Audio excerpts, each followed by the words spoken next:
Perkenalkan, nama saya Amelia Cantik Harvina dari kelompok 13 bersama Mbak Eni Ekowati dan Pak Ahmad Sugito. Saya di sini akan menyampaikan soal tugas 4 nomor 4, fenomena pendidikan dan tantangan perkembangan siswa. Learning loss dan motivasi belajar.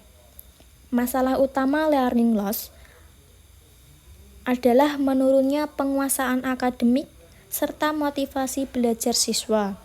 Hal ini paling sering dipicu oleh tidak efektifnya metode pembelajaran jarak jauh daring, keterbatasan akses internet dan perangkat, serta minimnya interaksi langsung antara guru dan murid.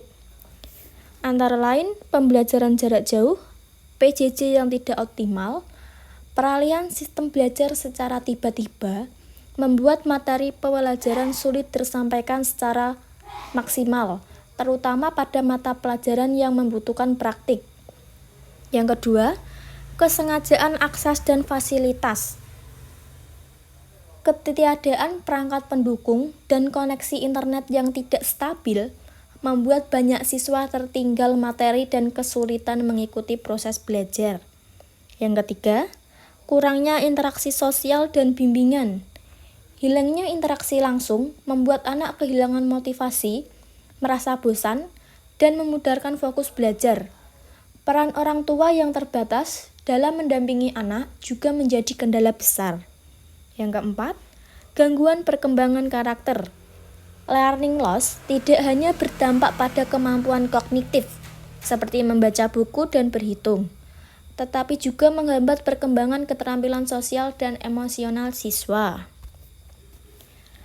Analisis keterkaitan dengan prinsip perkembangan. Prinsip kognitif dan berkaitan. Belajar adalah proses kumulatif. Jika pondasi materi dasar hilang karena learning loss, tahap perkembangan selanjutnya akan terhambat. Dampak psikososialnya, ketertinggalan menyebabkan krisis kepercayaan diri, inferioritas, sesuai tahap perkembangan remaja. Dampak jangka panjang. Dampak jangka panjang terhadap akademis. 1. Akumulasi ketertinggalan materi. Konsep dasar yang gagal dikuasai akan menjadi penghalang untuk memahami materi selanjutnya, hingga jurang pemisah antara siswa learning gap semakin dalam. Yang kedua, kesulitan adaptasi kognitif. Perubahan metode belajar ekstrim seperti peralihan daring ke lisan atau tatap muka penuh memaksa otak bekerja lebih keras, memicu gangguan konsentrasi dan lambatnya pemrosesan informasi. Yang kedua, learning loss psikologis. Meninggalkan konsekuensi jangka panjang seperti demotivasi kronis, kecemasan sosial, penurunan rasa kepercayaan diri hingga stagnasi perkembangan kognitif dan keterampilan problem solving. Jika tidak ditangani secara menyeluruh, kondisi ini berisiko menurunkan daya saing anak di dunia kerja dan menghambat pertumbuhan ekonomi secara nasional. Sistem evaluasi yang humanis. Evaluasi humanis untuk mengatasi learning loss adalah penilaian yang berfokus pada proses, bukan sekedar hasil angka. Sistem ini memprioritaskan pemetaan kebutuhan individual, memberikan pendampingan personal, serta mengutamakan keselamatan mental minat belajar siswa agar terhindar dari stres dan kecemasan akademik. Asesmen diagnostik awal dan berkala.